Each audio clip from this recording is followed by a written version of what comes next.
ভোটের প্রয়োজনে ঈমান বিকিয়ে দিবেন না।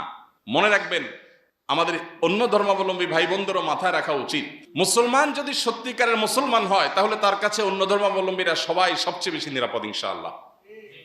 আপনি ইসলামের ইতিহাস একটু ঘাঁটেন, মুসলিম শাসকদের মধ্যেও জুলুম ছিল, একেবারে সবাই দুধের দোয়া ছিল এমন না, কিন্তু তুলনামূলক মুসলিম শাসকদের শাসন যখন পৃথিবীতে ছিল, বেশিরভাগ ক্ষেত্রেই দেখা যায় যে তারা অন্যদের মতো পৃথিবীকে নিষ্পেষণ আর জুলুম উপহার দেন নাই। তারা চেষ্টা করেছেন, তাদের ত্রুটি বিচ্যুতি এগুলোকে স্বীকার করে নিয়েও বলতে হবে যে তারা চেষ্টা করেছেন পৃথিবীকে ইনসাফ উপহার দেওয়ার।